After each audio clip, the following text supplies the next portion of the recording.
All right, hello everyone. Welcome to the Exam 2 review. This review is going to be on Chapter 4, Alkanes and Cycloalkanes, and Chapter 5, Stereochemistry.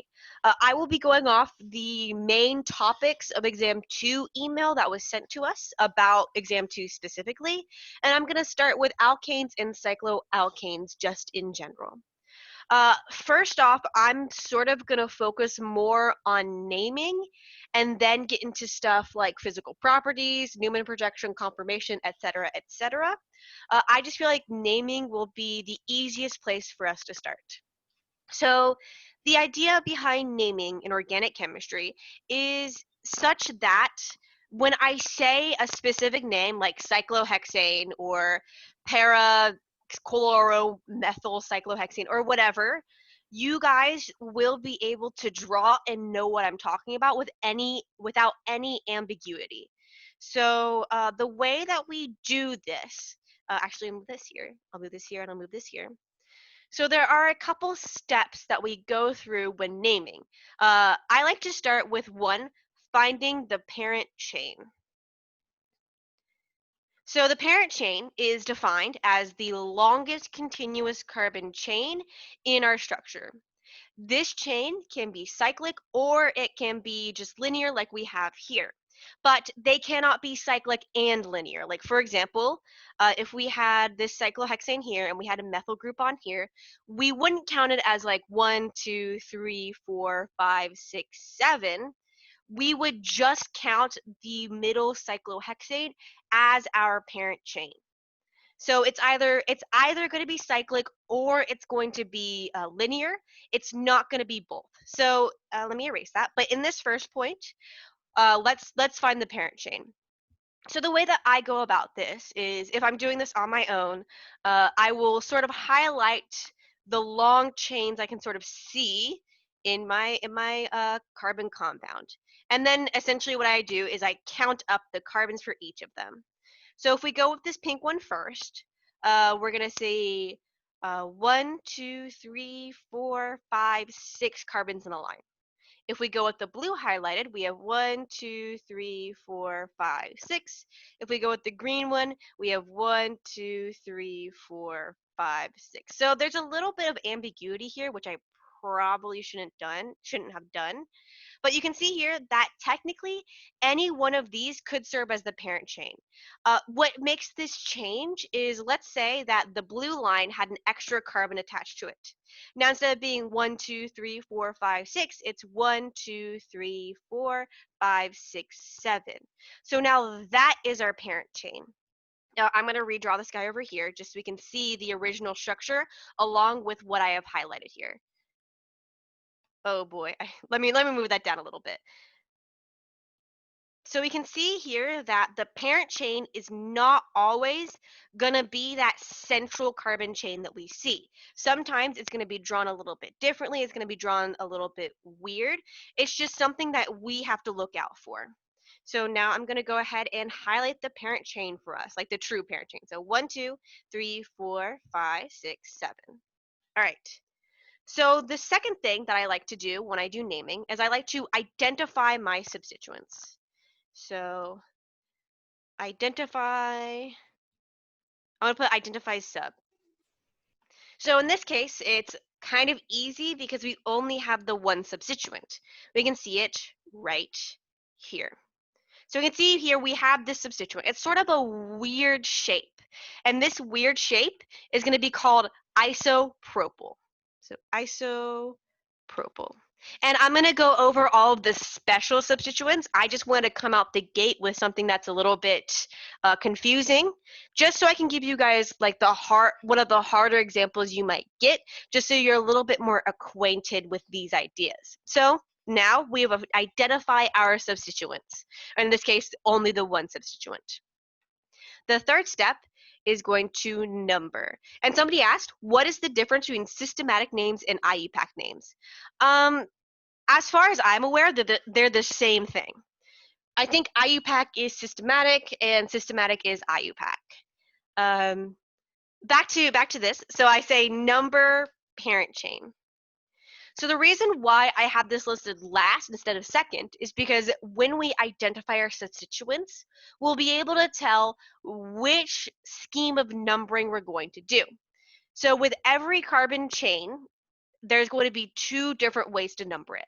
With every cyclo chain, there's a bunch of different ways to number that. I will cover that later. But for now, let's just focus on these linear alkanes. Somebody said, what makes it isopropyl and not ethyl methyl? Because there are certain names that are there are certain structures that are common. This includes stuff like isopropyl, isobutyl, tert-butyl, and sec-butyl. Again, I'm going to go over all of these again. It's just these are common.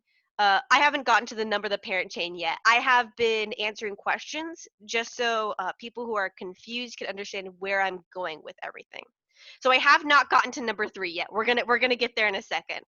It's just somebody asked, why did we call this isopropyl and not ethyl methyl? And this is because certain structures have special names, and the reason why they have special names is because we see them pretty often. So we see isopropyl, isobutyl, sec-butyl, etc., enough to give them special names. And if we named it ethyl methyl, well then that can get a little confusing in it of itself, because ethyl means we have 2 carbons, methyl means we have 1. But now we have 2 places to put that methyl group. We can either put it here or put it here. So we would have to define what number carbon we put the methyl on the ethyl, and that just makes things a little bit more confusing. I'll go over that idea in a little bit, but first let's circle back to the numbering the parent chain. So just to recap, we identified the parent chain, that's in blue.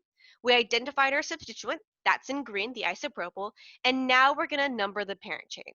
Like I said previously, when we have a linear string of carbons, there are 2 ways we can name it.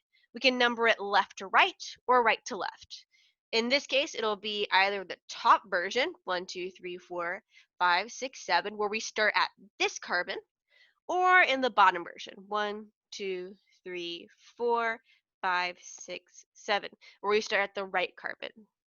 And here, in this example, whichever way we number it doesn't really matter because the substituent ends up on the same number carbon.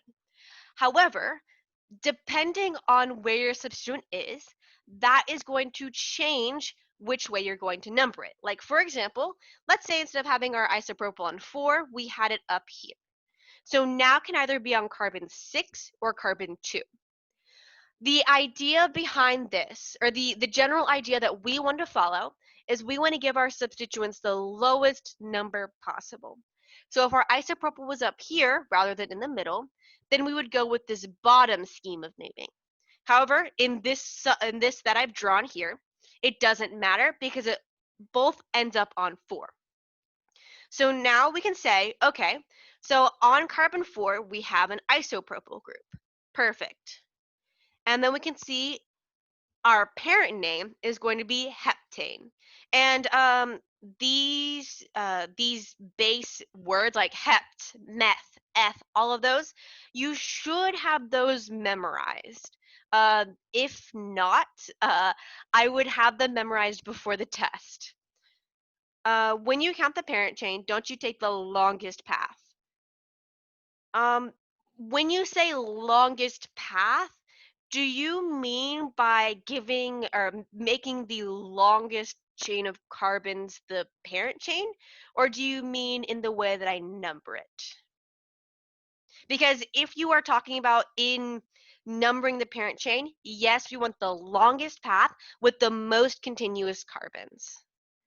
In the way that you're numbering it, taking the longest path can be a little confusing nomenclature-wise. So I'm going to say here that when you're numbering the parent chain, you want to give all of your substituents the lowest number possible. So in this example, it did not matter because both ways of numbering, the isopropyl group ended up on carbon 4. Whereas, again, if we had the example of having our isopropyl up here instead, we would want to take this bottom way of numbering in order to give our substituent the lowest number possible. Let's do another example. I'm going to go ahead and get rid of this. And I'm just sort of making these up on the fly. So if they don't make sense automatically, that's probably why. So let's do this. Okay. So here we can say, okay, my first step, find the parent chain. Oh, well, I see here that I have this chain here, and I have this chain here. When we number it up, it's going to end up having the same exact number of carbons. I can just see that by looking, but if I were to count them, I would say 1, 2, 3, 4, 5, 6, 7. 1, 2, 3, 4, 5, 6, 7. So it's going to be heptane either way, and both of the substituents are going to be the same, and I'll show you why that is in a second. But we know our parent chain is going to be heptane. So that's our parent chain. I'm going to go with the pink version just because I wrote the name in pink, I guess. All right. So now we have heptane. Now we're going to identify our substituents. We have a methyl here and an ethyl here. So we have a methyl and we have an ethyl. Finally, we're going to number it. So there are two ways to number it. Of course, the way that I've already numbered it, or 1, 2, 3, 4, 5, 6, 7. So if we number it the bottom way, then we're going to have 4 and 3. So if we number it the bottom way, our substituents are going to be on carbon 3 and carbon 4. If we number it the top way, then our substituents will be on carbon 4 and carbon 5. We can clearly see that 3 is less than 5, so we are going to prefer the bottom way of numbering. Thus, we are going to have 4 methyl and 3 ethyl. And so now we're going to put this whole name together. And the way that we do that is we put our substituents in alphabetical order. So ethyl will come first, then methyl, and the parent name is always last. So it's going to be 3 ethyl, 4 methyl heptane. And notice something here. Whenever we have a space between numbers and letters, we're going to put a dash. So like right here, and right here. Whenever we have multiple numbers, and I'll show you an example of that, we're going to put commas between them. And that's the biggest difference between dashes and commas. Dashes go between letters and numbers. Commas go between two numbers. So let's do an example with that. And then after that, I'm going to show you some of the common weird substituents. So let's say that we have this, and we have this here, and this here. So first off, find the parent chain. I'm going to just go ahead and point out the parent chain is going to be this center one here, which is 1, 2, 3, 4, 5, 6. That is going to be a hexane parent name.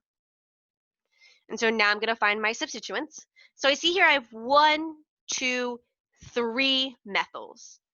So I'm sure it would be great to say methyl, methyl, methyl, but it's a lot faster to write and say trimethyl. So trimethyl means we have 3 methyls. If we had 2 methyls, then we would be dimethyl. If we have 4, then it'll be tetra, and so on and so on. But you usually won't see more than 4 of the same substituents. So we know we have trimethyl. Again, we're going to look at the two ways to name it. 1, 2, 3, 4, 5, 6, and 1, 2, 3, 4, 5, 6. Obviously, we're going to go with the bottom way, where we have 2, 3, 4 dash trimethyl hexane. So you can see here, the numbering comes first, commas between the numbers and the numbers, dash trimethyl hexane. Somebody asks, what if you have 2 methyls on the same carbon? That's a good question. So let me go ahead and erase these numbers here. Let's say that instead of having another methyl on 2, or instead of having a methyl on 2 and 1 on 3, let's say that we have 2 methyls on 2. So we're still going to be trimethyl. because we still have 3 methyl groups. It's just now, when we say what numbers they're on, we're going to say it's on 2, 2, 4 trimethyl. So all you do is you say the number twice, because you're saying, oh, we have a methyl on 2 twice, sort of. All right, and so then that's how you sort of name these linear carbon chains. So I know I said I was going to show you the tricky substituents, but I'm going to go ahead and go into the cycloalkanes really quickly before we move on to the funny substituent names. So somebody said, when you count, we are supposed to count starting where there are the most substituents. Not necessarily. Again, the rule is you want to count in order to give your substituents the lowest number possible. So we can see here that when we count using this bottom fashion, we can have 2 substituents on 2 and 1 substituent on 4. If we count using this top method, then we have 1 substituent on 4 and 2 substituents on 5. We can see that the second version puts substituents on larger numbers, so that's not as preferred. All right. So let's quickly and let's do some cyclo compounds. So here are a few cyclo compounds that you may see. So to name the parent chain for cyclo compounds, these are all parent chains. They aren't actually they aren't we aren't going to be naming these quite yet. All I'm doing is going to be showing you how to name the parent chain of a cyclo. All you do is you use the base name. So in this case, this will be pro, this will be bute, and this will be hex. And again, you're just going to act like it's a regular parent name: propane, butane, hexane. And then we are going to put cyclo at the front. So cyclopropane, cyclobutane, cyclohexane. So this tells us that in the hexane case, our six carbons in the parent chain are arranged in a cyclo format. So now let's put some substituents on these guys. So we're going to have a substituent here, one here, one here, one here, and then one here and one here. So now we're just going to do what we did before, is identify our substituents. Right here, right here, right here, and right here, and then right here and right here. And then finally, we're going to number our compound. So we can see here that there are quite a few ways to number these compounds. But again, we're going to follow the rule where we want to give our substituents the lowest number possible. So we can see here that for the cyclopropane, 1, 2, 3, we can number it this way, or alternatively, we can number it 1, 2, 3. It still ends up with the same name. We can see it's still going to be 1, 2, dimethyl, and the parent name. When we look at cyclobutane, again, we can go 1, 2, 3, 4, or 1, 2, 3, 4. It would still be 1, 2, dimethyl, and finally, it's going to be the same with the cyclohexane. 1, 2, 3, 4, 5, 6, 1, 2, dimethyl. So we can sort of see here that even though there are a ton of ways to number these different cyclos, we're still going to want to number it, giving our substituents the lower number. But what if, let me erase these really quickly. What if instead of having a dimethyl, what if we had one methyl group and one ethyl group? So let's say it looked like this here, this here, this here. This is a little bit different. Now you're going to number it in a specific way because, again, we could number it so either the methyl is on one or the ethyl is on one. Generally, if we are in the situation where we sort of have to choose between 2 substituents, which one to give the lower number, we are going to give the lower number to the substituent that comes first alphabetically. So in this case, that will be the ethyl group. So this will be 1, 2, 3, 1 ethyl, 2 methyl, and et cetera, et cetera. So same over here, it would be 1 ethyl, 2 methyl, 1 ethyl, 2 methyl, because again, we are going to end up putting the ethyl group first because it comes first alphabetically. So somebody said What if cyclo is the substituent? That's a great question. So we've sort of talked about how it is when the parent chain is the cyclo chain. However, what if our cyclo is our substituent? So let's say we have, oops, let me use black. Let's say we have a chain like this. So this would be 1, 2, 3, 4, 5, 6, 7. And then we have, I don't know, this guy attached to it. So again, remember I said your parent chain is either going to be purely linear or purely cyclic. So in this case, we could either have our 7-carbon chain here as our parent name, or our 3-carbon chain here with our cyclo here. And we don't, somebody said in the chat, we don't have to include the number for a cyclic compound if there's only one substituent, right? Technically, yes, but I would prefer putting like 1. Even though you know it's going to be on carbon 1, it's just more proper, I guess, to put the actual number even if you don't have to. So we have our 7-carbon chain or a 3-carbon cyclic. Obviously, the 7-carbon chain is going to be longer, so that's going to be our parent chain. That's going to be heptane. Oops. And then we see, okay, so now we have this substituent here. This substituent is a cyclo substituent, so obviously cyclo is going to go in front of it. This substituent is made of 3 carbons, so it's going to be a cyclopropyl. And then we're going to number it, so we can either number it the bottom way or this way. Obviously, we're going to pick the numbering that puts the substituent on 2 rather than 6. So this will be 2 cyclopropyl heptane.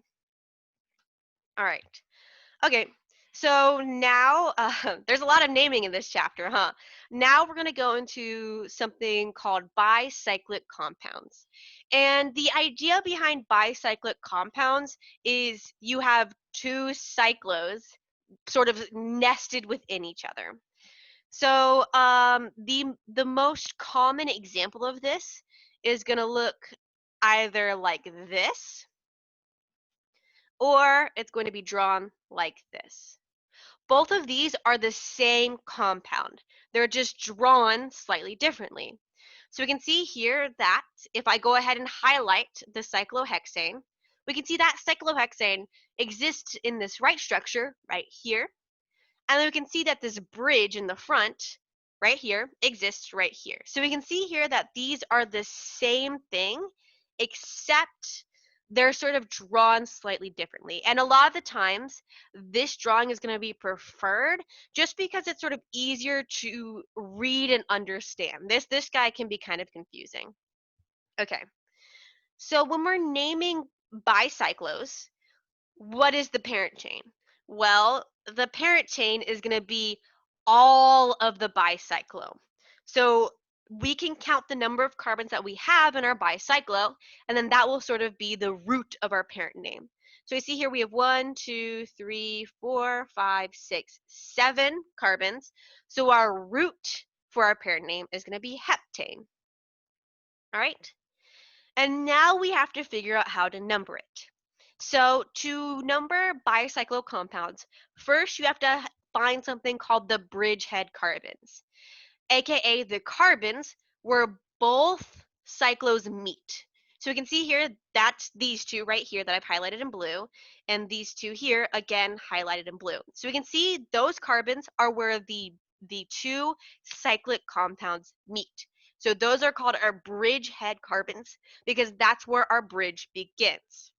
So what this means is we're going to start numbering from our bridgehead carbons and number around the cyclo in order to give your bridgehead carbons the lowest number possible. So 1, 2, 3, 4, 5, 6, 7. So we can see here we number the base cyclo as 1, 2, 3, 4, 5, 6, and then this top carbon right here, this bridged carbon, as 7. So we have a total of 7 carbons. So our parent name root is going to be heptane. All right, so is everyone with me so far? Okay, perfect. The bicyclo stuff can be a little bit scary at first, I think we but should do another example. I'm not done with the bicycles quite yet. Okay. I still need to finish naming this guy. But the idea is, so we number it, giving the bridgehead carbons the lowest number possible, and so we can see here that we number our quote-unquote pink cycloalkane as 1, 2, 3, 4, 5, 6, and then the green portion as 7. So we are going to put at the front of this, we're going to say it's going to be a bicyclo compound. And then in brackets, we're going to put 2, 2, 1. This is confusing, I know, but the 2, 2, 1 represents each carbon in each bridge, I guess. So we can see that here are our bridgehead carbons, 1 and 4. On their right side, right here, there are 2 carbons in a bridge. On their left side, there are also 2 carbons in a bridge, and above them, there's 1 carbon in a bridge. That's where we get the 2, 2, 1 from. They're the number of carbons in each bridge. All right, so that's bicyclo and how to name that. When you have substituents, you're just going to name it exactly like you would any other Iupac name. So like if I have a cis on, or not a cis, but a methyl group on 3, then you would say 3-methyl bicyclo 2,2,1 heptane. And again, you want to number these parent chains in order to give the lowest number possible to substituents. So I sort of messed up. This 3 should be a 2 in order to give the lowest number possible. I was just going by what I'd already written, which sort of messed me up. So we can see here that if we were to number our bridgehead carbon 1, to give the methyl the lowest number possible, we would name it as 2, and then go around the cyclo as before, just as normal. All right.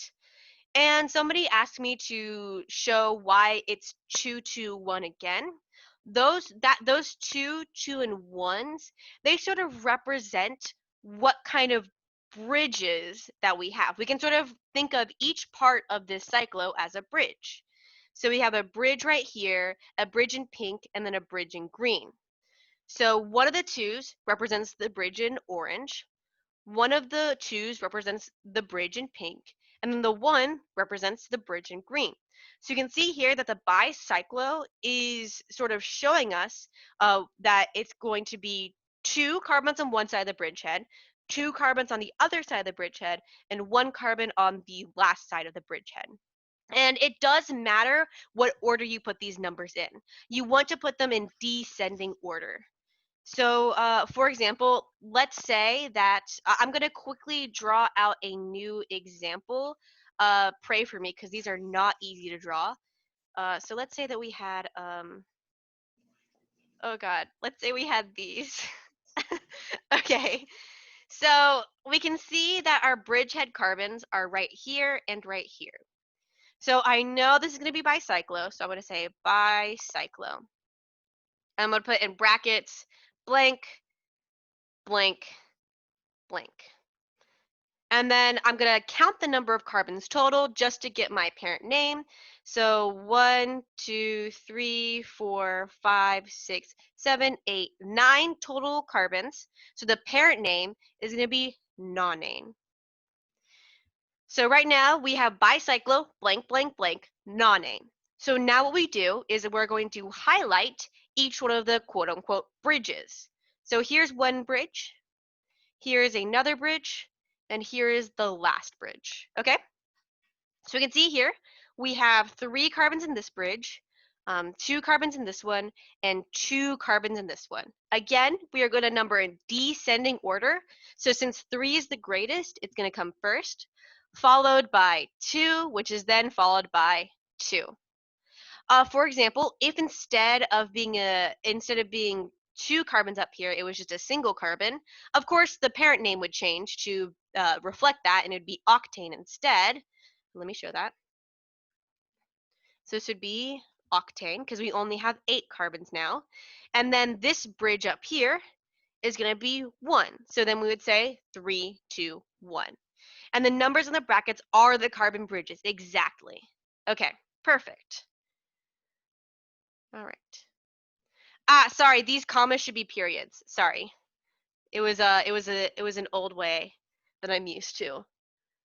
And you only put periods between these two here. You don't put a period at the end. How is it likely to see a bicyclo that's more than octane? It's not impossible to see a bicyclo that's more than octane. You just have to go by whatever it says here. I don't think you would see more than a bicycle with decane, which is 10, or dodecane, which is 12. But just know the parent name's up to 12. I don't think that any professor would be mean enough to give you like something that has 15 carbons in it. All right. All right, so the next topic I'm going to cover are Newman's projections. And so the general idea behind a Newman's projection is we are going to be looking at a carbon chain in a slightly different way. So like let's say that we had a carbon chain that looked like this, and we said it had, oh, one more thing before I continue. Whenever you have an sp3 carbon, you are going to either have a structure that looks like this, or a structure that looks like, this. These lines and dashes and wedges, these all represent the tetrahedral structure of our sp3 carbon. And you can use this with any sp3 atom, but we generally are going to see it with mostly carbons. So you're going to see two lines. So if I were to show that here, we can see two lines, one solid wedge, and then one dashed wedge, which I still need to draw right here. So if you see me drawing like this, just know the reason why we have those solid wedges and dashed wedges is to demonstrate, or to sort of show the tetrahedral three-dimensional structure. I'll get more into that when we get into stereochemistry stuff. I just want to talk about Newman's projections. So let's say that we had Cl, Br, and then we have, I don't know, fluorine, and then a hydrogen. And I said, I want you to draw this structure in a Newman's projection, looking at this carbon in the front, and then this carbon right here in the back. So to draw Newman's projections, what you need to do is first, I like to do things very color-coded, but the first thing I like to do is I like to draw my two carbons. So here's the carbon in the front, that's going to be the green carbon, and here's the carbon in the back, that's going to be the pink carbon. So the dot in the middle represents this carbon, and the circle around that dot represents this carbon. All right? And so I'm going to give you guys sort of a rundown on why we do these Newman projections. So it's sort of the idea that if we take this molecule, we grab it, and we move it so we're looking at this carbon straight on, it'll look like the Newman's projection. And now I'm going to teach you how to draw it, which is a lot easier than it seems. So the steps that I like to take is I like to take this guy, and I like to redraw him. So the bond that is being shown in my Newman's projection, so the bond between the green carbon and the pink carbon, is shown as a regular horizontal line. And now what I'm going to do is I'm going to draw the rest of the molecule just as it was. So all I did was sort of tilt it in a specific green front, pink back, exactly. So I'm just sort of tilting it in a specific way in order to just make it easier for us to see what happens when we rotate. All right. So now I've redrawn this like this. So the point that I like to start with first is I like to start with my regular lines. So we know that every tetrahedral carbon will have two regular lines. One of those regular lines is being used up by this center bond. So that leaves us with two more lines. So we can see on the green carbon, my regular line is pointing straight up.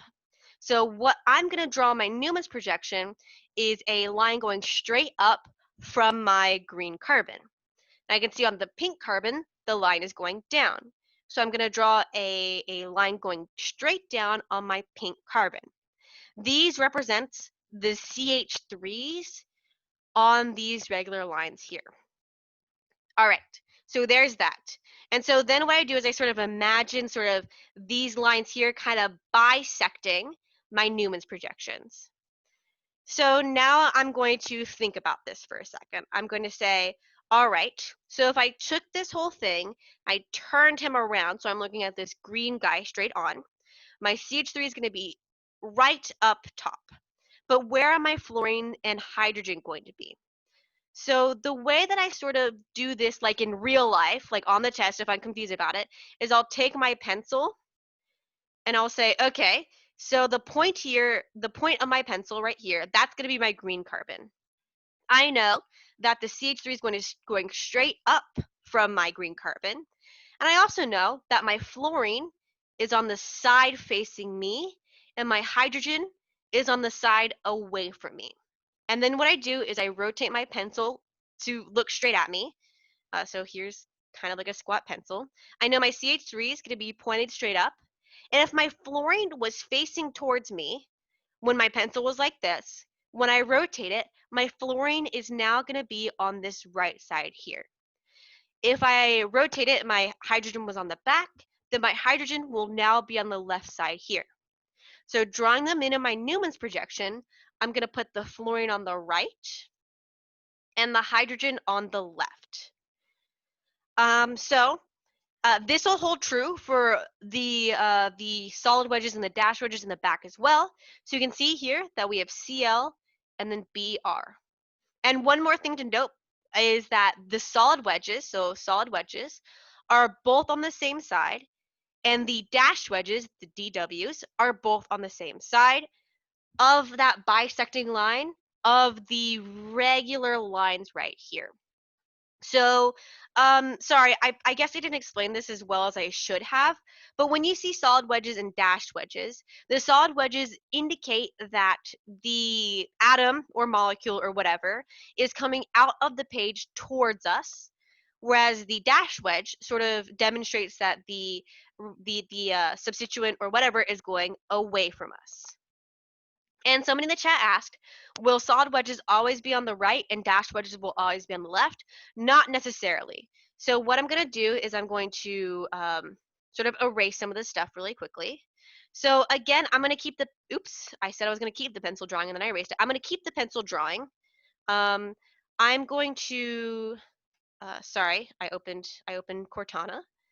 I'm going to keep my pencil drawing. I'm going to keep all that stuff. I'm just going to erase this here. I'm going to erase here, here, here, here, and here. So let's say that instead of looking at it with the green atom in the front and the pink atom in the back, what if the pink atom was in the front and the green atom was in the back? Now we're looking at it from a different perspective. So now we're looking at it like this. So we're looking at it from this angle. So again, the CH3s going straight up and straight down, still going to be the same. If you're pointed down on a regular line, you're going to be pointed down, straight down on the Newman's projection. If you're pointed up on a regular line, you're going to be pointed straight up on the Newman's projection. However, the way that our solid wedges and dashed wedges are going to shift slightly. So again, we said that our point here, our point is going to be our green carbon. So I'm going to color it green really quickly. And so our eraser then has to be our pink carbon. So if I sort of imagined my substituents on my pink carbon, my Cl would be here facing towards me, and my Br would be facing away from me. When I turn my pencil, so my eraser, my pink carbon is pointed straight towards me, we can see that, okay, let me see if I can draw this well. We can see that, again, the CH3 is going to be pointed down. Sorry, I need to redraw these really quickly. The CH3 would end up pointing down. And then my chlorine is going to be on the left and my bromine is going to be on the right. So we can see here that before the solid wedges were on the right and the dash wedges were on the left. But now we can see in this case, the solid wedges are on the left and the dashed wedges are on the right. So we can see here that it's not always going to end up being on the same side. Oh, sorry, I put the wrong one there. That should be an H. That our solid wedges will not always be on the right and our dash wedges will not always be on the left. So you have to look out for that. And you can kind of see, go ahead, sorry, go ahead. Right. Now I'm kind of confused because one of the TAs told me that, well, I guess maybe not a TA, but it was an SI leader that said that the solid is always going to be on the right. I mean, That's wrong. I hate saying that about oh, like somebody okay.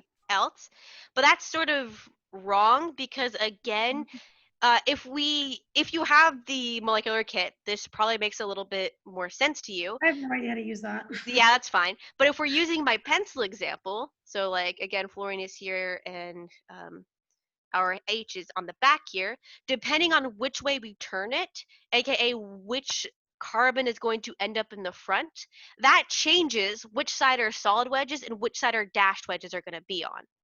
So you have to be careful about the perspective that we're looking at it. Okay, does that make sense to everybody? Oh, and sorry, this hydrogen here, it should be a fluorine. I miswrote it while I was talking because I was just so excited about teaching you guys chemistry. All right, so now we're going to sort of move on to the idea of conformations of Newman's projections. So let me quickly draw out just a regular old Newman's projection right here. So this is probably the form we're most often going to see, that we're most often going to see like our drawings in. This is called the staggered conformation, aka each arm of each carbon is sort of staggered on top of each other in a way that they're as far apart of each other as possible.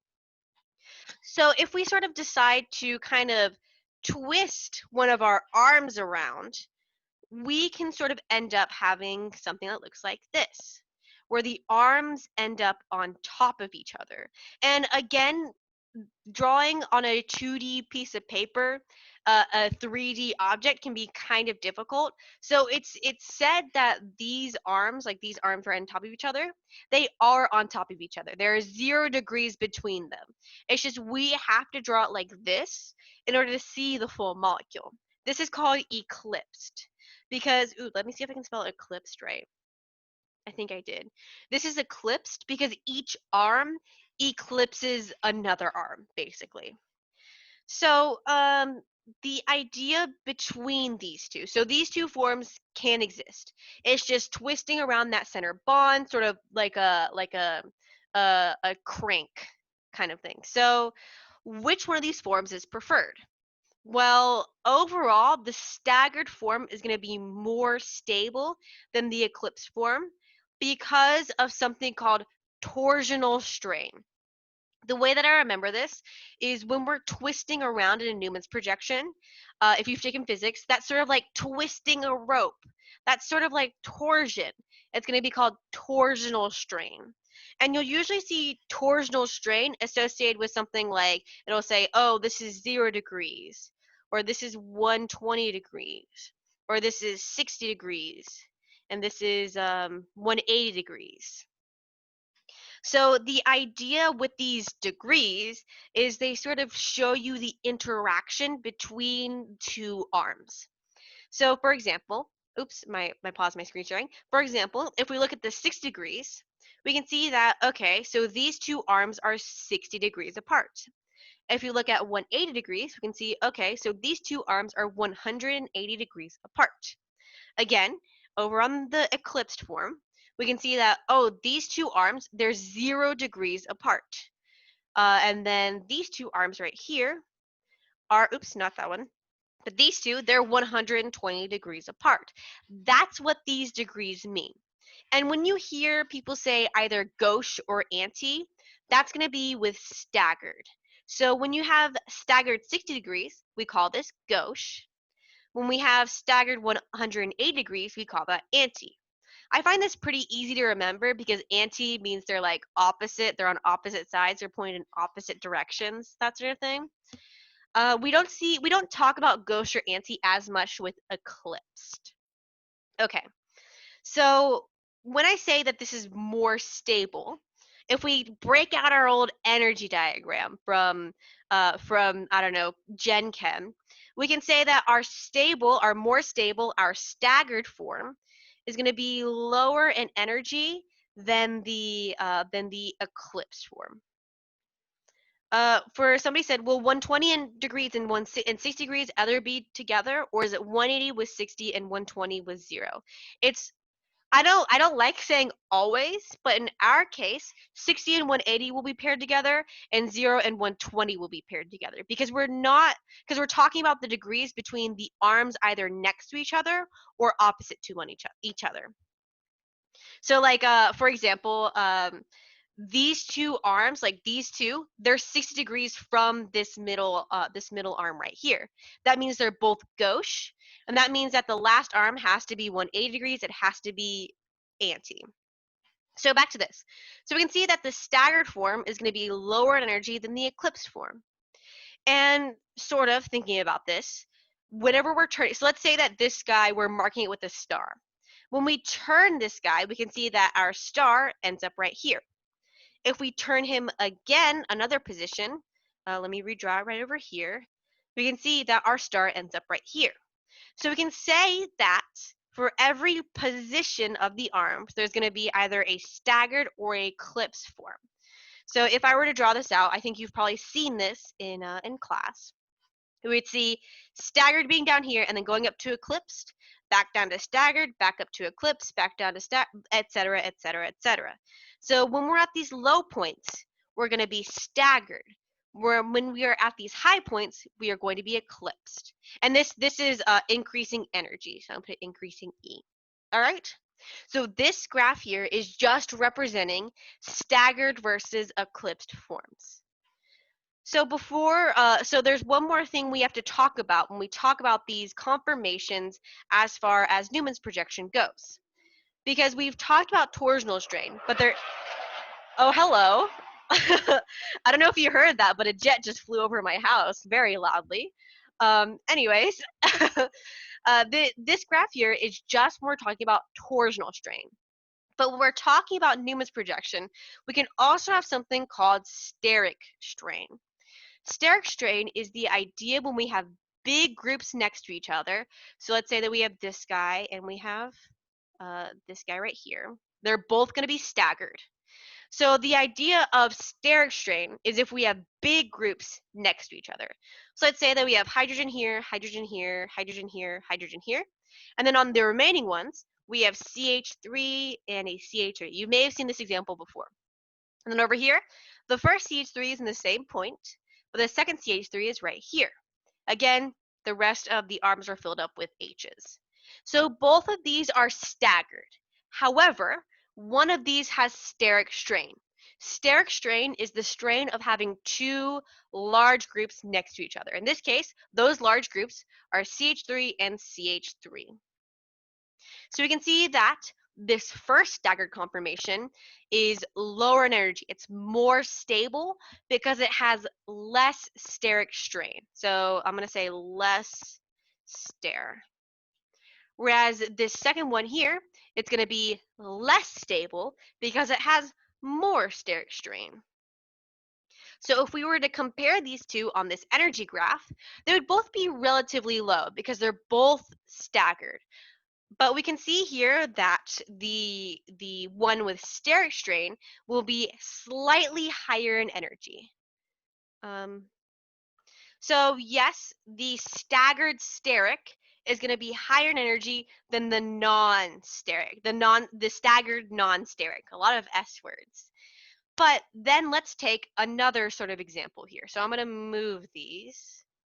I'm going to move these down here for room for me to draw. So I'm going to keep these less steric and more steric ideas here. So let's say that we have our Newman's projection here and our Newman's projection here. So if we're eclipsed and we have more steric strain, that means my CH3 groups are right on top of each other. My two big groups are right next to each other. And then here's our other H, and then here's our other H. So there's more steric strain there. And so if we have less steric strain when we are being eclipsed, that means that, let me go ahead and draw these. that means that we're going to have a hydrogen right here next to the other CH3, and then a CH3 down here. So again, this one that I've just drawn is less sterically hindered. However, whenever we have eclipsed, they're going to be higher in energy than staggered. So here is the non-steric eclipsed, and then here's our steric eclipsed. Oh, my cat's walking all over my keyboard. There's our steric eclipsed. So these two are our eclipsed forms, and these two are staggered forms. So let me go ahead and erase these here, and I'm going to draw the full graph of eclipsed, staggered, along with steric hindrance. So obviously, our lowest in energy is going to be this guy right here. So this one is going to be the lowest energy because there's the least amount of steric strain and it is staggered. And then the highest energy, obviously, is going to be the eclipsed plus the steric strain. So this is the most energy, so the least stable. So it's going to be up here. And so now the others are sort of going to be in between. And obviously, this is going to be, we're going to talk about angle strings in a little bit. So this one's going to be our, this is going to be our staggered. This is going to be eclipsed. And staggered. So the staggered is going to go into another eclipsed form. But that, when we move sort of like this way, if we move everything one spot, I guess, to the left or to the right, we are going to end up with this eclipsed form here. So it's slightly less in energy than the steric strain eclipsed version. And then finally, the last one is going to be this slightly sterically strained, staggered conformation here. So that's going to go right here. So our graph is going to kind of look like this. Maybe not as dramatic, but this is sort of the, let me actually bring these down really quickly. So it may not be as dramatic and it may be drawn far better, but this is sort of the idea where your middle is going to be, so the highest energy will be eclipsed and staggered. The lowest, eclipsed and sterically strained. The lowest in energy will be staggered and not sterically strained. The ones in the second highest ones will be eclipsed but not sterically strained. And then the second lowest ones will be sterically strained but staggered. Will we have to figure out the graph without Newman's projections? I mean, I suppose a question could be asking which one of these has the most steric strain, which then would be this one, or which one is the least stable, and you would pick this top one. I assume that you will be given the Newman's projection, but I'm not 100% sure. Is there a certain graph with the medium and isn't there a certain graph with a medium and one without the medium levels? Sorry, I don't understand that question. I'm gonna continue on, but then just ask it again. I just don't 100% understand what you're saying. What is the difference between torsional and steric strain? Torsional strain is strain on Newman's projection from twisting. Basically, the idea of staggered versus eclipse. That's torsional strain. Steric strain is strain from having big groups next to each other, sort of fighting for space. So that means that whenever you have big groups next to each other, CH3, CH3, they're going to have steric strain. What about when they're all hydrogen? Um, well, when they're all hydrogen, then you won't have any steric strain. We're not going to have different levels of steric strain. Instead, you're just going to have the same sort of hills over and over because everything is going to be the same energy. All right. So I'm going to quickly move on. And now let's talk about angle strain. Angle strain sort of occurs when we're talking about cyclic compounds, because remember when we have Sp3 carbons, they want to be tetrahedral. They want to get that 109.5 angle. And so what happens specifically in cyclohexanes, those different carbons will sort of pop up into a ring formation. Sorry, I'm awful at drawing these. I hate drawing them. I wish I had a stencil, but whatever. So here's my ring, or here's my ring. So both of these are cyclohexanes. It's just one is drawn 2D and one is drawn 3D. So the way that I sort of like to think of these chair conformation, this is called a chair, is that each carbon is either going to be up or down, and it's going to alternate. So if this guy, obviously it's higher than the carbons next to it, so it's going to be up. So that means the carbons next to it have to be down, and the carbons next to those carbons have to be up, and the carbon next to that carbon has to be down. So now we say, okay, so each one of these carbons is either up or it's down. Great. And now you're going to ask yourself, okay, so each one of these carbons here, so let's say that this carbon here, I'm going to draw in orange, is the same as this carbon in here. Each one of these carbons has two substituents, hydrogen and hydrogen. I'm just going to draw one on a solid wedge, one on a dashed wedge, just to keep the pattern up. So that means that these carbons here are also going to have two substituents. So the rules about substituents on chair conformation carbons is you have to have one equatorial carbon and one axial carbon, and I'll talk more about that in a second, along with one equatorial substituent and one axial substituent, and one up substituent and one down substituent. So for example, you can have an up axial and a down equatorial, or a down equatorial and an up axial. And so how do you know if it's going to be equatorial or axial? Well, the axial substituent will match the direction of the kind of carbon that you're on. So we can see here, this is a down carbon. So our axial is going to be down axial. And when I say axial, the idea of an axial means that it's going to be either pointed straight up or straight down. So if you're a down axial, you'll be pointed straight down. If you're an up axial, you'll be pointed straight up. So we know that we have an up axial or a down axial. So the equatorial has to be the opposite of that. So if we have a down axial right here, we have to have an up equatorial right here. We have an up axial here, so we have to have a down equatorial here. And so we can also see that the up axial and the types of axial sort of swap with every carbon. So up axial, down axial, up axial, down axial, etc., etc., etc. So this is sort of how you put substituents on your cyclohexane chair. So one thing that's important to note here is that I'm going to go ahead and erase some of this very quickly. If you have solid wedges and dashed wedges together on the same cyclohexane, so let's say that we have a solid wedge right here and then a solid wedge right next to it, those solid wedges sort of tell us that they're either both up or they're both down. The sort of rule of thumb that I use is if they're solid wedges, then they'll be up. If they're dash wedges, then they'll be down. You don't have to use that pattern. It's not like a rule or anything. I just use it for myself because it helps me make less mistakes. Because I know, okay, so this is going to be a solid wedge, so I know it's going to be pointed up. So on this down carbon, I know that that solid wedge will be up equatorial. On the up carbon, I know my up wedge will be up axial. And so then that's how you put substituents on here. For example, let's say that we had one more substituent that was a dashed wedge. So the dashed wedge is going to be down. So we can see on this carbon right here, we have an up carbon. So we are going to have a down equatorial. All right. So that's the idea behind a chair conformation.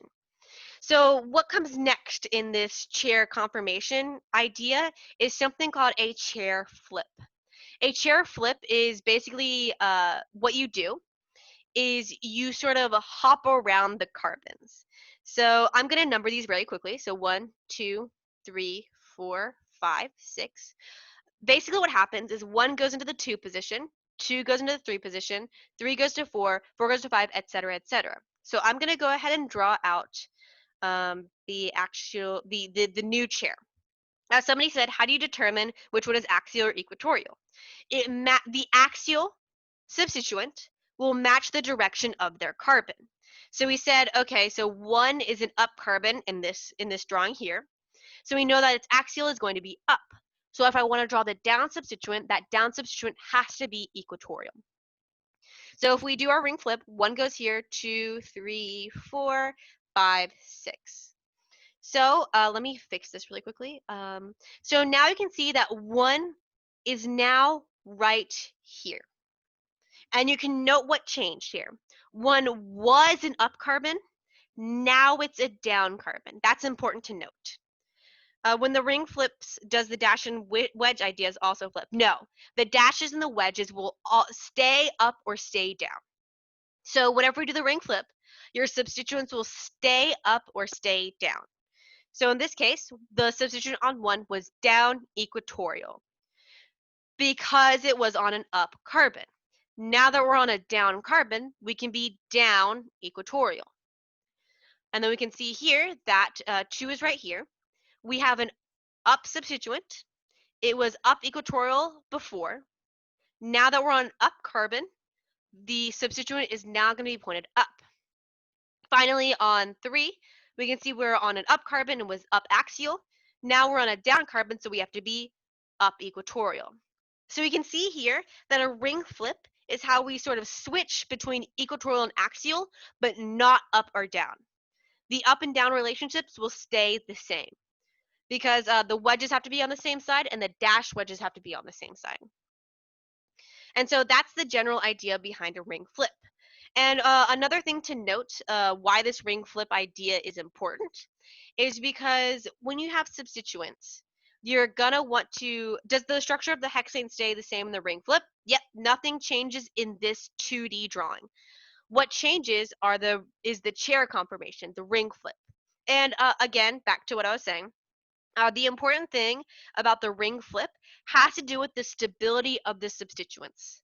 The substituents prefer to be in the equatorial position, right here, or right here, than the axial position, due to steric strain.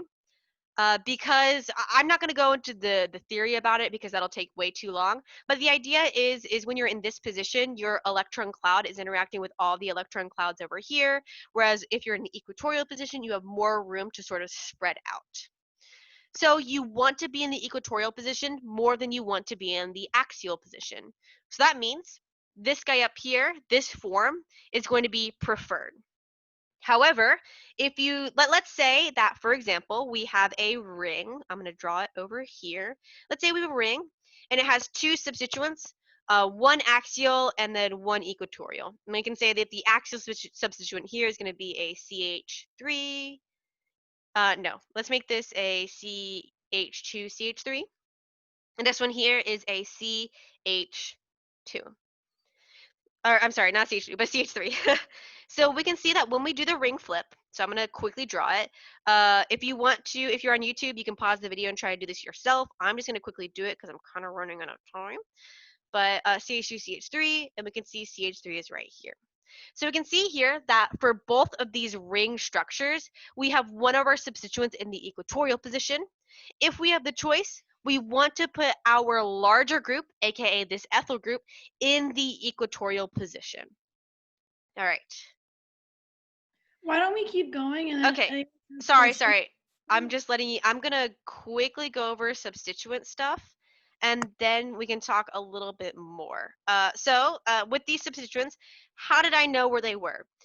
Short answer, I kind of made it up. Long answer, if you number the cyclohexane, those numbers need to match up with your numbers of the Chiral conformation. That's the long answer. Again, I kind of made it up, but as long as you sort of number it in a way that makes sense to you, ring flips shouldn't be much of a problem.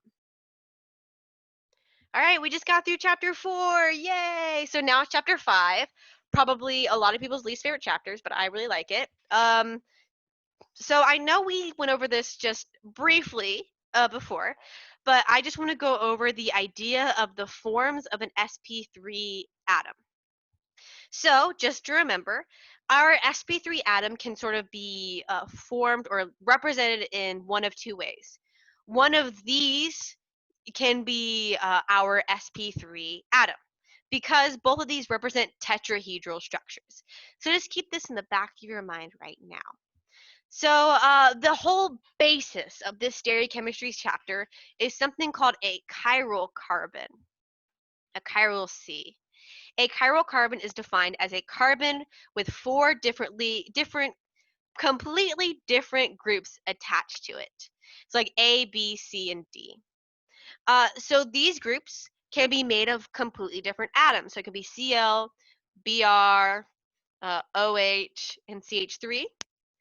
Or they can be different groups overall. So like carbon attached to a CH3, and then also attached to a CH2CH3. Those two are considered different groups. So we can see that all these carbons are chiral. And notice here that if you have a carbon with 4 bonds, it has to be sp3 hybridized. So it has to look something like this. So if I were to draw a chiral carbon, let me go ahead and erase this. So let's say that I just drew my chiral carbon, and I drew it, so I have a Cl group here and like a dashed wedge to hydrogen right here. So if I wanted to draw this, so it looks like one of these, and so it looks a little bit clearer for me to understand, all I'm going to do is I'm going to sort of tilt it upwards. So I'm going to say 1, 2, 3, 4, 5, 6. So it's going to be 1, 2, 3, 4, 5, 6. Here's my chiral carbon. It has a CH3 over here and a hydrogen right here. I mean Cl right here, not CH3. Okay, so we can see here that, oh, now this looks a lot more similar to this one over here. So this is sort of an idea I'm going to use multiple times throughout this concept of stereochemistry, because I find it a lot easier to use this method than some of the other methods that people teach you. Just bear with me. All right. You could also represent this guy in the other form of our our sp3 representations. If we sort of twist it the other way and we put the sort of dinky little short CH3 on the top. So it'd be 1, 2, 3, 4, 5, 6. So that means that our Cl is right here and our hydrogen is right here. So we can see that this one matches the sp3 on the right, and this one matches the sp3 on the left. All right, so that's the sort of the idea I'm going to continue using as we continue on through this chapter. So the next idea we need to go over is that each chiral center is going to have a certain configuration. So let's take a little bit of a shorter example here. So let's take Cl and hydrogen here. So right now you're probably really confused and you're like, what the heck is a configuration? So a configuration is either going to be labeled S or R. And the way we label it, these configurations, is we assign each group on the carbon a priority. And that priority is going to go first, it's going to first look at the atom that's directly attached to the chiral carbon. So in this case, it'll be Cl, hydrogen, carbon, and carbon. And so the atom that's directly attached to it with the highest atomic number is going to get the highest priority, priority 1. The atom with the lowest atomic number attached to the chiral carbon is going to get the lowest priority, aka priority 4. Because you have 4 groups on it, you're going to number it 1, 2, 3, or 4. But then we say, oh, but both of these have carbons attached to the chiral carbon. So the next thing that you have to do, you have to say, okay, I'm going to redraw just the carbons attached to the chiral carbon. So we say, okay, so we're comparing these two carbons. The carbon on the left is attached to 3 hydrogens. The carbon on the right is attached to another carbon and 2 hydrogens. So we can see here that the carbon on the right is attached to a higher priority atom than the carbon on the left. So we're going to say that because the carbon on the right is attached to a higher atomic number, aka a higher priority atom, this whole group on the right is going to be a higher priority than the group on the left.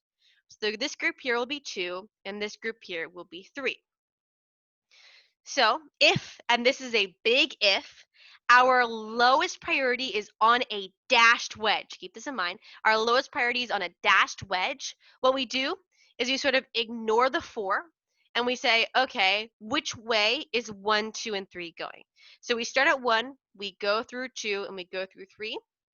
Then we ask ourselves, is that going clockwise or is that going counterclockwise? If it's clockwise, like in this case, we are going to consider it R.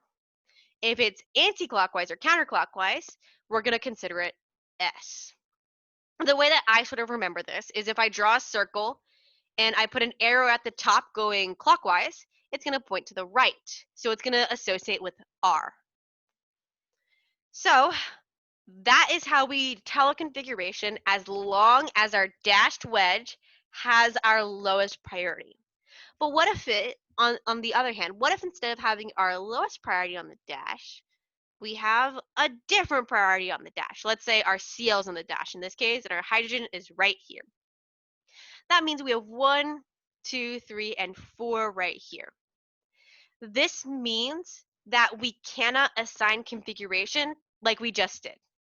Because if you recall, we sort of ignore the 4 because it's in the back. But now that it's not in the back, we're going to have to do some finagling with this guy. So remember, I talked about this sort of structure before. So if we sort of turn it, we can see that our 2 priority is going to end up at the top.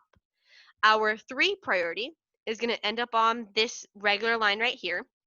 Our 4 priority is on the solid wedge, and our 1 priority is on the dashed wedge. Again, we don't want the lowest priority on the dashed wedge. So what do we do in this case? Well, if I could show you with my molecular kit, it would be a little bit easier. But what we're going to do is we're going to grab this sucker. We're going to grab this sucker by the top, and we're going to pick him up, and we're going to turn him around. We're going to turn them around in order to put the lowest priority on the dashed wedge. So what happens here is that 2 is going to stay the same. 4 will go where 1 is. 1 will go where 3 is. And 3 will go where 4 is. So all we did was pick it up and turn it around. So I'm going to draw the exact same sort of structure here.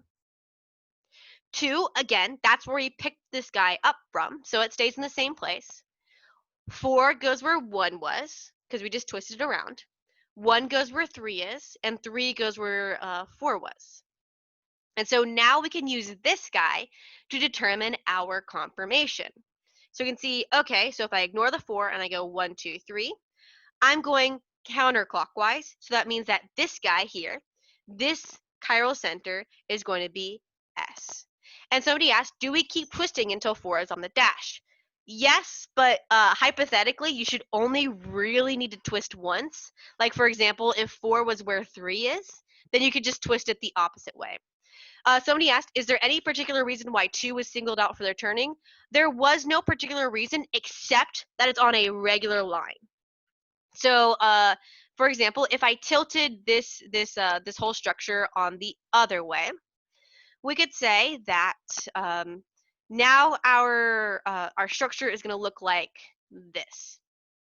So now 3 is on the top, 2 is over here, 4 and 1 are still where they were before. Isn't there a trick where we can just switch the dash and the wedge, or no?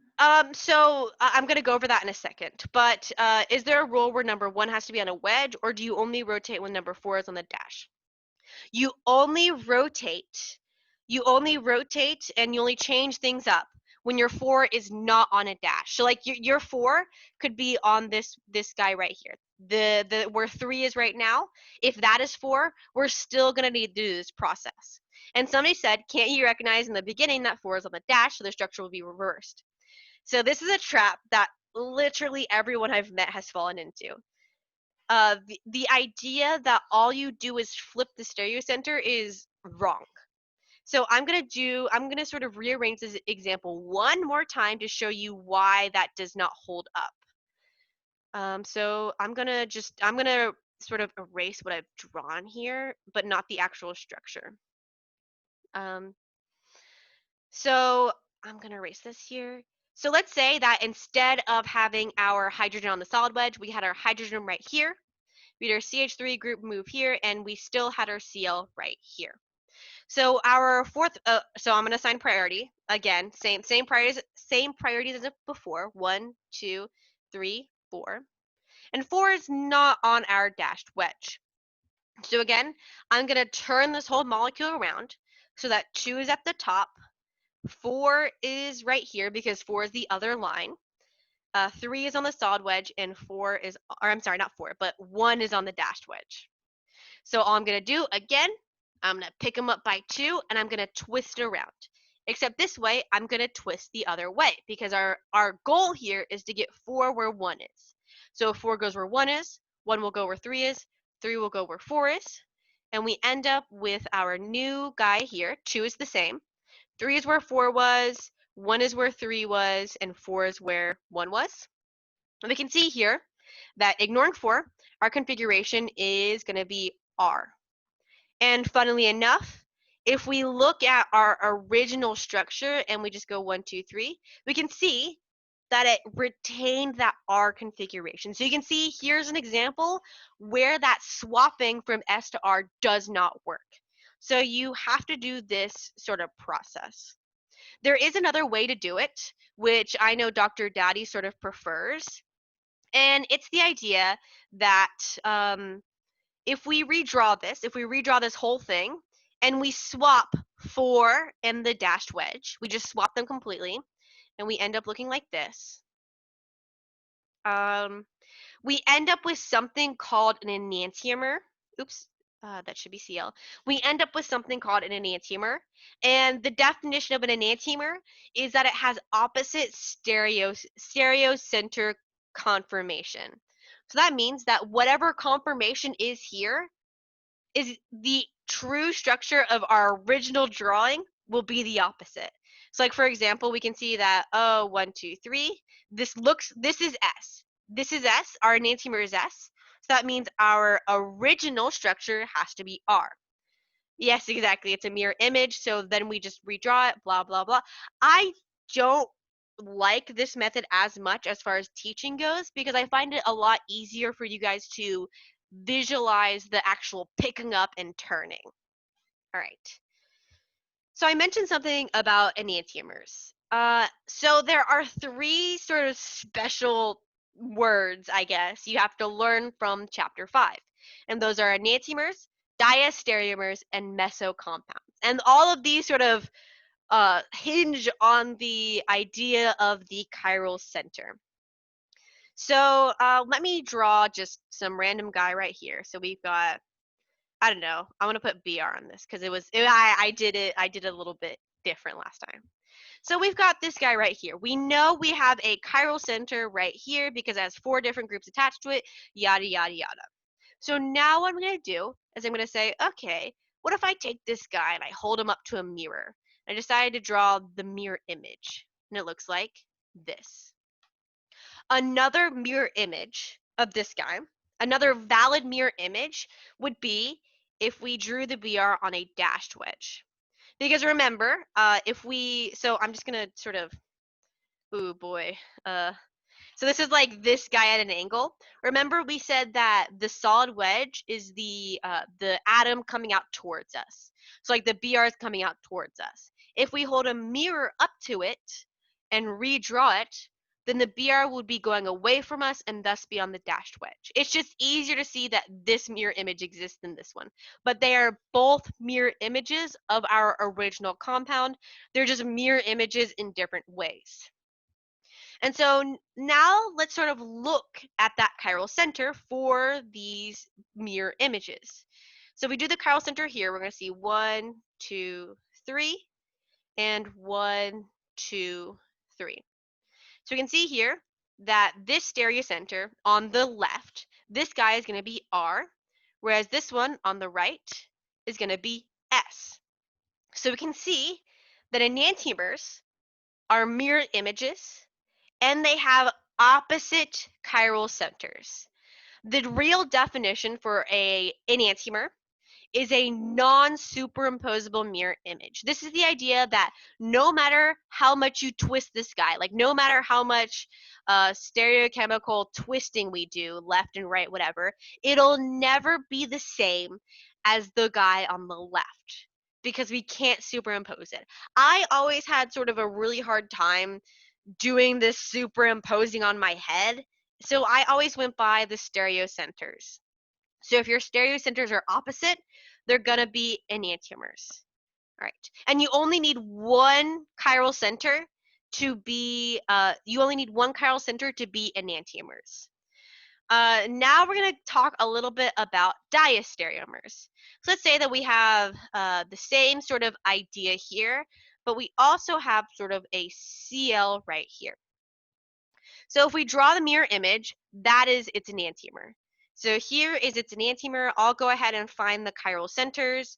I'll do them really, really fast. You don't have to do them this fast.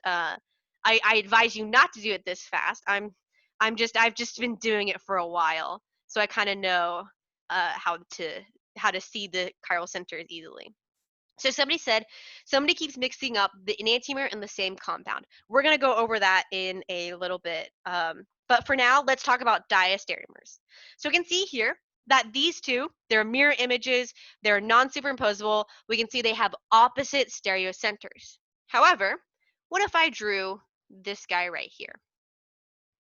So now I'm going to cheat and I'm going to just flip the stereogenic center, but you don't do this. So if I label the stereogenic centers here, we can see that this guy is going to stay S, as this one is. However, now this one with the chlorine on it is going to be R. So we can see here that from the original compound, we can see that only part of the stereogenic centers changed. So you can see that we went from R to SR. So remember, enantiomers, non-superimposable mirror images that have opposite stereocenters.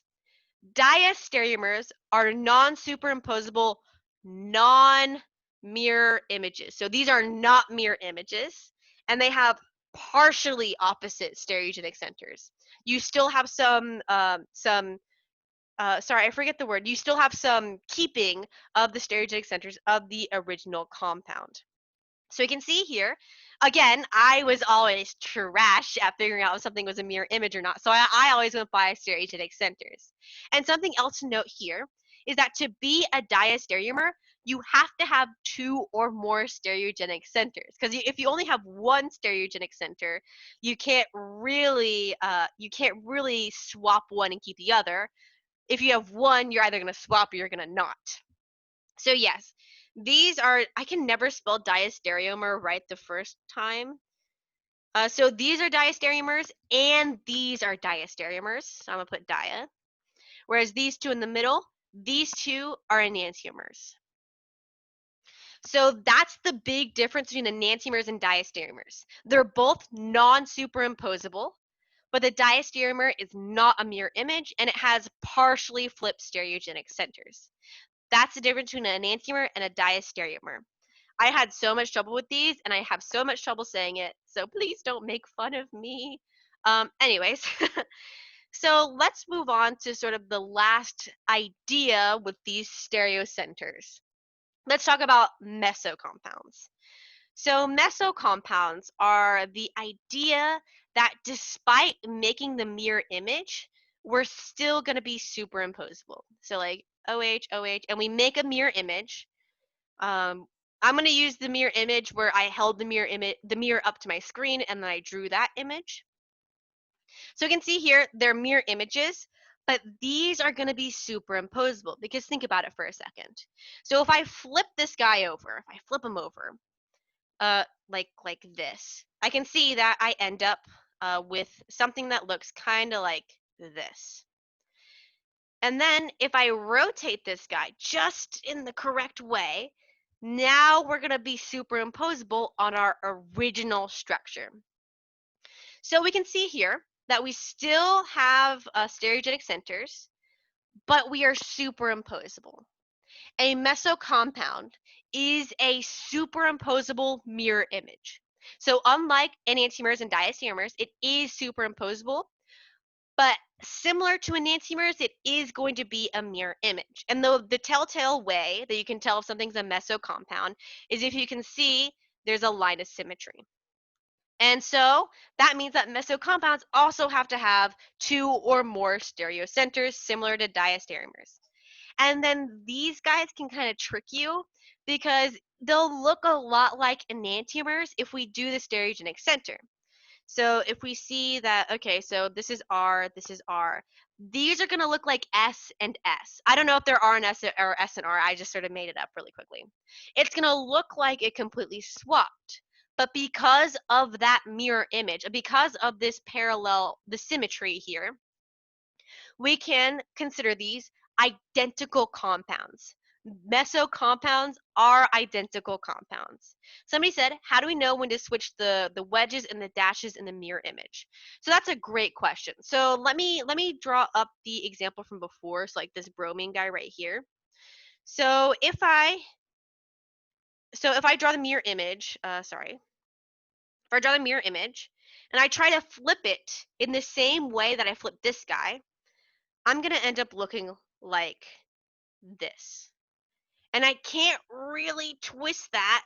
Like the closest I can get is if I can twist this guy around and make it look like this. And this is still not superimposable.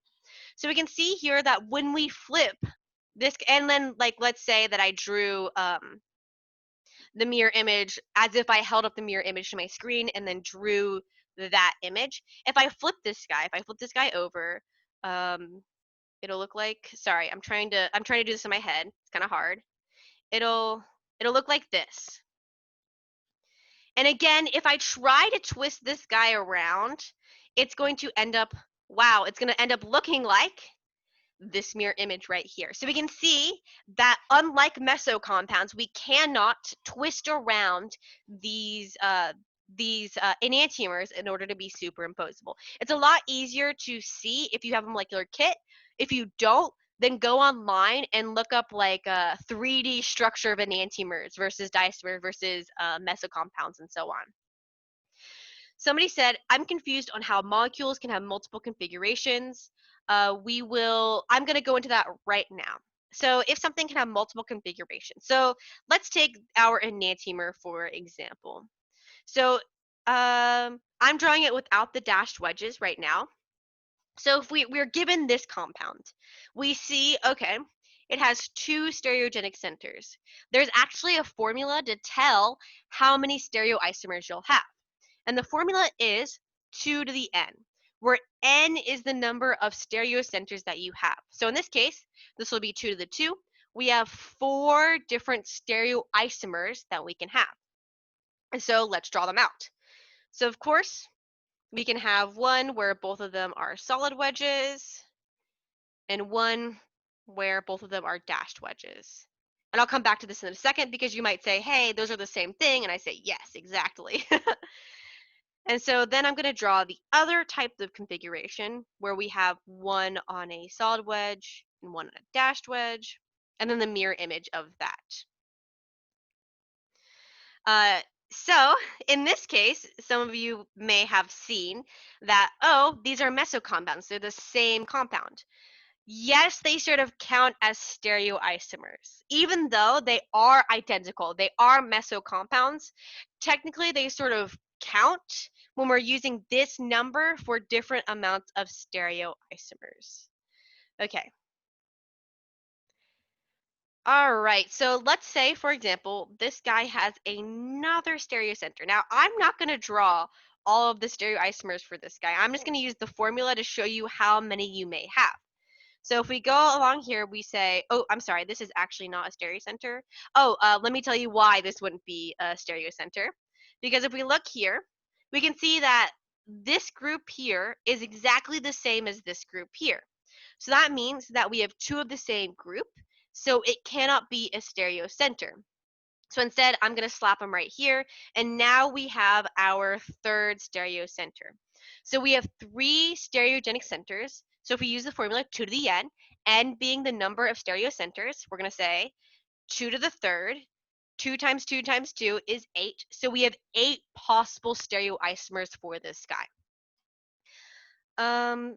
So now I'm going to talk a little bit about Fischer projections, and then we'll talk about optical activity. So Fischer projections, they are not commonly used in organic chemistry. They're used a lot more in biochem, but I suppose this gives you a sort of a head start. So I'm just gonna make up something really quickly. So let's say, I think this may have been the example on the PowerPoint, but I'm just making this up really quickly. The Fischer projection is basically a bunch of T's on top of each other. And the idea behind this is, so remember this guy right here. Remember this guy. It's as if we took this guy, we flipped him around so that we have this dashed wedge and this solid wedge, both being solid wedges. And then these guys pointed downwards. They're sort of pointed like, let me see if I can draw this well. So it'd be like, I didn't really draw that as well as I would like. The best way to see how an sp3 carbon sort of rotates in order to become a this with the carbon in the middle, two dashed wedge going out above and below, and solid wedges going to the side. The easiest way to see this conformational change is by using a molecular kit or something online. This is hard to draw out two-dimensionally. So I'm gonna sort of urge you to sort of seek this out and how to draw it. I can't really show you it now, sorry. But the idea behind Fischer projections is that we have each one of these carbon compounds sort of linked together by dashed wedges going up and down, and solid wedges going out to the sides. So something that I heard is like these arms here, they're coming out to hug you, so they're coming out towards you. So you can see here and here. So this is the idea behind the Fischer projection. Vertical lines are dashed wedges, and horizontal lines are solid wedges. Yeah, this is sort of difficult to wrap your head around the first go round, but I'm gonna go ahead and sort of color code these so it's a little bit easier for us to see. So this center line is gonna be pink, and then our horizontal line here will be green, and our horizontal line here will be, actually, let's not make it green, let's make it blue. So let's say that you're asked, what are the stereocenters at the two stereo, or what is the configuration at the two stereocenters of this compound? So first off, you have to be able to identify that the stereocenters are here and here. And now we're just going to do exactly what we did before. We're going to assign a priority, and then we are going to determine the stereogenic conformation. So we're going to say, okay, OH is 1. This group here is 2 for reasons I explained a little bit earlier. This group will be 3, and then this group here will be 4. So one more thing to note here is, remember, these guys, the horizontal lines, they are on solid wedges. So take a peep at this. This lowest priority is on a solid wedge. So usually, if I were doing this just regularly, I would draw out this conformation here, and I would do all the twisting, all the turning, blah blah blah. But for Fischer projections, if the lowest priority is on the solid wedge, on the horizontal lines rather, we're simply going to sort of swap the conformation. So this was what somebody was talking about earlier. In this case, we're just going to swap the conformation. So here, it looks like it's going to be S, but we consider this stereocenter to be R. And so now let's do the same thing with the other stereocenter. So I'm going to use purple, I guess. So we're going to say, okay, 1, 2, 3, 4. Again, it looks like it's going to be S, but it's going to turn into R because our lowest priority is on a solid wedge. This is one of the rare cases where you can usually safely swap between the stereocenters without worrying about, oh, maybe it's conserved, maybe it's not. So I'm just going to show you this shortcut because drawing the tetrahedral structure with Fischer projections sucks. Okay, so one question that could be asked here, it could be asked, okay, draw this structure as its line angle equivalent. And so the way that you would do this is usually what I would do is I would say, okay, let's use the carbons in the middle as our sort of zigzag chain. So you can see here we have 1, 2, 3, 4. So we're going to have 1, 2, 3, 4. So there's our zigzag chain. And then I'm going to say, okay, so this is going to be 1, 2, 3, 4. In this case, again, it doesn't really matter how we number it as long as we keep our numbering styles consistent. So I'm going to say, okay, so this will be 1, 2, 3, 4. So carbon 1 will have that double bonded oxygen attached to it. Carbon 4 will have the OH attached to it. So we've already handled these. So now we have to sort of decide what's going to happen with 2 and 3. So we know that 2 and 3, they both are going to have OHs attached to them, and they're both going to be R. So let's start with 2. So the way that you should do this is you should probably test with the solid wedge first. If the solid wedge does not work, then make it a dashed wedge. So you can see here 1, 2, 3. We do this. Uh-oh, that's an S. So that's not going to work. So we're going to have to put this OH on a dashed wedge. And if you did the problem and you did the tetrahedral structure and you figured it out, you would see that this dashed wedge works. I'm going to skip that for now because this review is getting kind of lengthy. And then we're going to do the same process for 3. We can say, okay, so what if it's on a solid wedge? We're going to say 1, 2, oh, did I do this wrong? No, I did it right. I'm sorry, I labeled these wrong on this original Fischer projection. Sorry, I was trying to rush through it, and you can see these issues happen when you rush through things. So I kind of messed up. I labeled the priorities wrong. So this OH is still going to be 1. This hydrogen is still going to be 4. However, the second priority is actually going to be this string of carbons at the top, because this carbon here is attached to an OH directly, as well as this carbon, but this carbon at the top is also connected to another carbon which is higher priority. So this guy's going to be 2, this one's going to be 3. So again, this looks like R, but it's actually going to be S in our actual structure. So sorry about that. I hope you watched this point so you understood where I was coming from. But now we're going to draw on the line angle structure. We know it's going to have to be S. So let's test with the solid wedge. So it's going to be 1, 2, 3. Oh, look, that's sorry, did I confuse somebody there?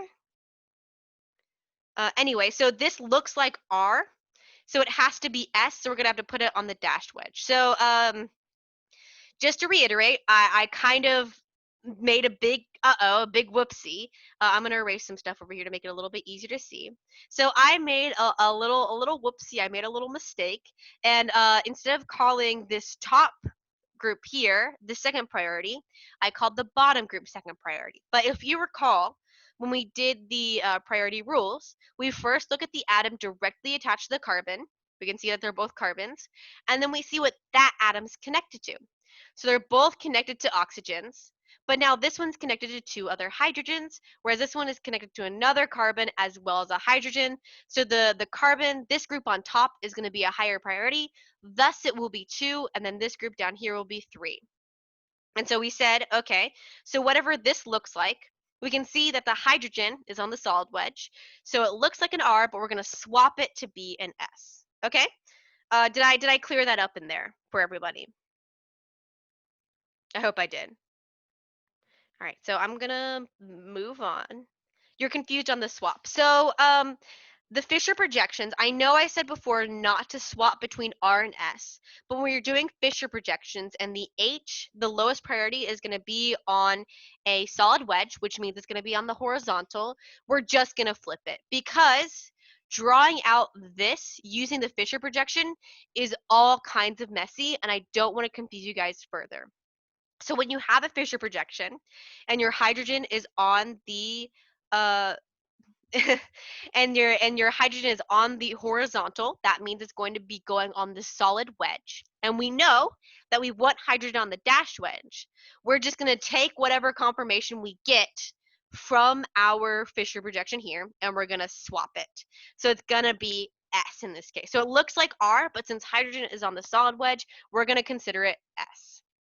And so then what we did for our line angle structure is we manipulated it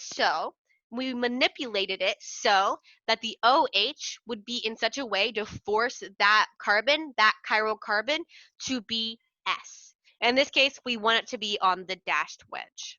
Okay?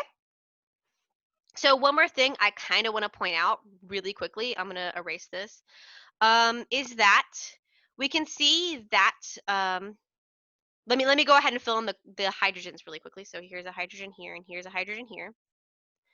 We can see that, the OH on this carbon here was on the same side as the hydrogen here, but they ended up as one being a dashed wedge and one being a solid wedge.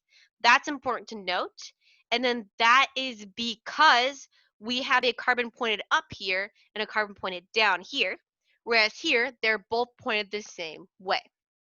I just wanted to show you that, just in case you got it confused in your head that these two would be on the same type of wedges. No, they're going to be on opposite wedges. And somebody said, so swap when the lowest priority is on the solid wedge and manipulate it for the new molecule structure. Yes, exactly. All right, so now we are going to talk about optical activity. And this is something that sort of throws people off sometimes, but I'm going to use that enantiomer that I've been using this whole time, which is kind of simple, but it's good for our thing right here. So we have an enantiomer here, and then we have an enantiomer here. So I'm going to call this enantiomer 1 and enantiomer 2. Enantiomer 1 and enantiomer 2 are basically the same in every way. Their melting point is the same, their boiling point is the same, their actual physical properties are going to be the same in everything except for something called optical activity. So the idea behind optical activity is if I had a jar filled with only 2 enantiomers, they're going to take light that has been manipulated in a way to be like straight up and down, and they're going to twist that light in order to go at an angle. So like, let's say like all of this light was like this way, and then when we go through this solution, it's going to be twisted one way or another. And then I actually might be younger than a lot of you guys. So when we're optically active, the enantiomer is going to be able to twist light either clockwise or counterclockwise, and the clockwise or counterclockwise is going to be it's not going to be related to R or S at all. And so to sort of tell which way this light is going to be rotated, we're going to be using something called specific rotation. And this is different for every enantiomer. But what's also important to note is that for each corresponding enantiomer, they're going to be opposite. So like, for example, let's say enantiomer 2 rotates light 10 degrees clockwise. So we're going to call that plus 10 degrees. Enantiomer 1 will rotate light in the exact opposite way. So it'll be minus 10 degrees or 10 degrees counterclockwise. So this is going to be the specific rotation for every enantiomer, and it's going to be different for every enantiomer. They have some values listed on the PowerPoint, like cocaine would be -16 and cholesterol would be -31.5. But again, for every enantiomer, or for every molecule, its enantiomer will rotate light in the exact opposite way. And you'll either be given the specific rotation, or you'll be given enough values to find the specific rotation. And the specific rotation is denoted as alpha in brackets. And to calculate specific rotation, there's a specific formula. It's called alpha over L times C, where alpha is the observed rotation. So like, let's say that I have enantiomer 2 all in a beaker. And when I observe it, I see, okay, it rotated like 5 degrees. And I say, okay, the length of my sample tube is going to be 1. Most of the time it's going to be 1. This is 1 decimeter, I think they usually use. And then the concentration is going to be the concentration of our sample. So let's say our concentration of our sample was like 2 grams per milliliter. So we would say that, I'm sorry. I probably should have calculated this before I did it. Ignore the observed rotation for right now. So let's say that we know the specific rotation. We know it's 10. We know it's 10 degrees. We know that we have some sort of observed rotation. We know that our length of our sample tube is 1, and our concentration of our sample is going to be 2 grams per milliliter. So all we do, will you have to convert from another unit to decimeter? No, not usually. Usually they'll give you the value in decimeters, unless they're particularly mean. So there we go. So we say, okay, so our specific rotation is 10 degrees. Our specific rotation is 10 degrees. We know that our length is 1 and our concentration is 2. So that equals 2. So we know that 2 times 10 degrees, which is 20 degrees, will be our observed rotation. So essentially what will happen is he'll give you every single variable except for the one you're looking for. Whether that be specific rotation, observed rotation, the length of the sample tube, the concentration, etc., etc., etc. It's honestly just plug and chug. Yeah, so just basically know the formula. But also know the idea that if you have 2 enantiomers, if you have 2 enantiomers, one will rotate light in the exact opposite way of another. All right, so moving on from that, because I'm losing my voice. I don't know if you can hear the crack in it. Moving on from that, sometimes you'll get a mixture of both enantiomer 1 and enantiomer 2. And whenever enantiomer 1 equals enantiomer 2, so 1 and 2 are the exact same amount, we're going to call this a Racemic mixture. This Racemic mixture, recall that we said that enantiomer 2 will rotate light in the exact opposite way than enantiomer 1. So the Racemic mixture will be optically inactive, which means it's not going to rotate plane polarized light at all. So if we have a Racemic mixture, we aren't going to rotate plane polarized light. However, sometimes 1 might be greater than 2, or 2 might be greater than 1. In this case, we have something called an enantiomeric excess, aka we have one enantiomer more than another. And the way that you tell the enantiomeric excess, it's noted EE. The way that you tell this, it's the specific rotation of the mixture, which will be given. So like the specific rotation of the mixture could be like, I don't know, 20 degrees over the specific rotation of the pure enantiomer. So like pure, I'm gonna put pure E. And which we could say, so like alpha mix, so I'll put alpha M can equal 20 degrees, and then alpha of the pure, which I'll put alpha P, that could be, I don't know, 40 degrees. And then we multiply it to 100. So we say the specific rotation of the mixture is 20 degrees over the specific rotation of the pure enantiomer, that's 40 degrees. That's going to be, times 100, that's going to be 50%.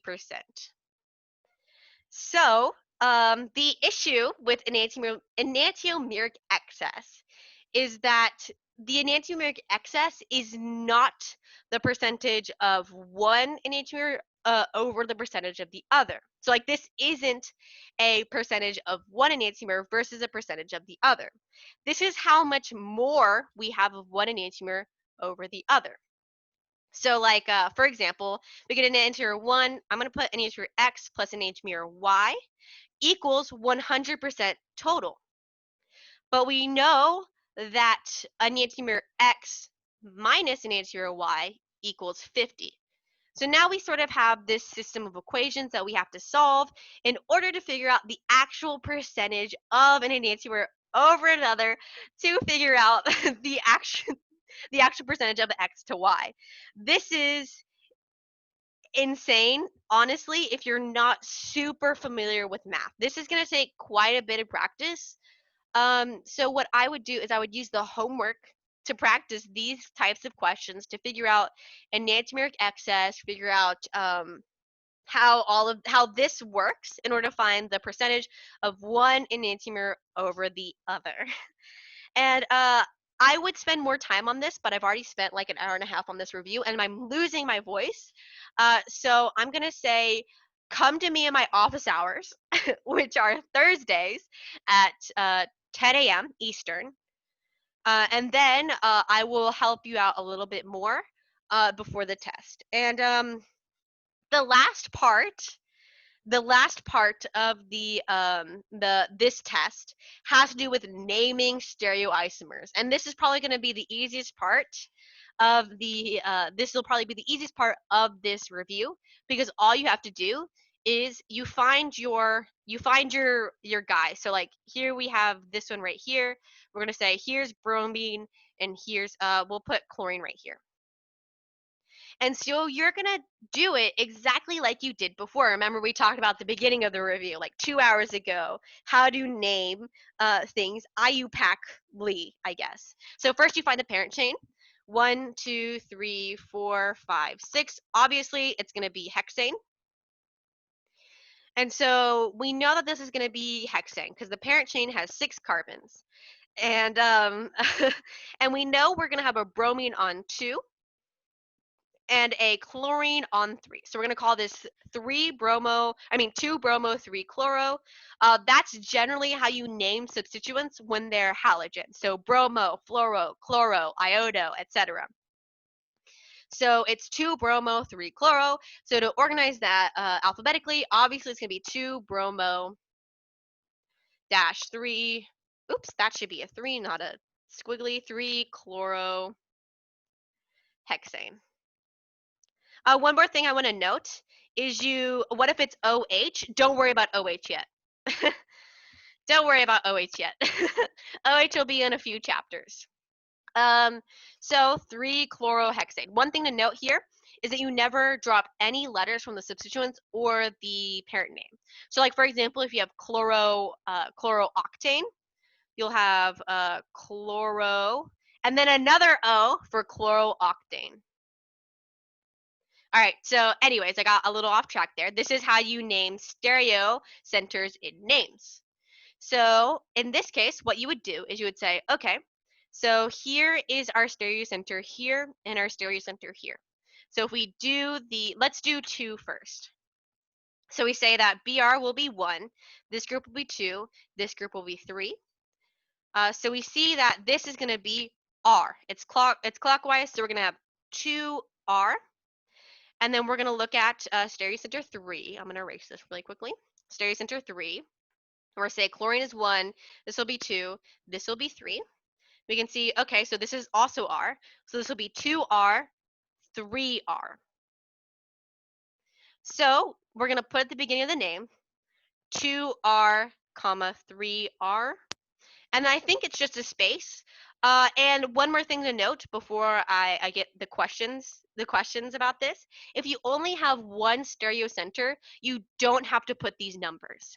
It's when you have more than one stereo center, if you have more than one stereo center, then you're going to have to put the numbers in along with the letters.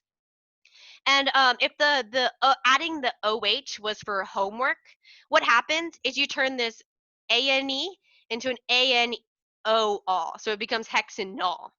And either way, you will end up like there are 2 ways to number alcohols, which are the OH group. Is you either are going to put, like, let's say that our OH was on 1. You would either say 1-hexanol or hex. Oops, that's an A. Hexane-1-all. It needs to be in order of increasing value, so not 3R, 2R. So if the OH was on 1, so like if the OH was right here, we would say 1-hexanol, hexane 1-all, and you would also include the stereo center for 1. And yes, we want to put 2R, 3R in increasing order. So for the bicyclo compounds, we put the numbers like in decreasing order, so 3, 2, 1. But when we're doing stereo centers and putting the conformations of the stereogenic centers, we're going to want to go in increasing order, like 1, 2, 3. All right, so I hope I covered everything. Again, my office hours will be Thursday at 10 a.m. It should be in announcements. So I wish you luck to coming to those. And I hope I covered everything on this review. If you have any additional questions, comment on the video or whatever, or just let me know. All right, so I will see you guys next time.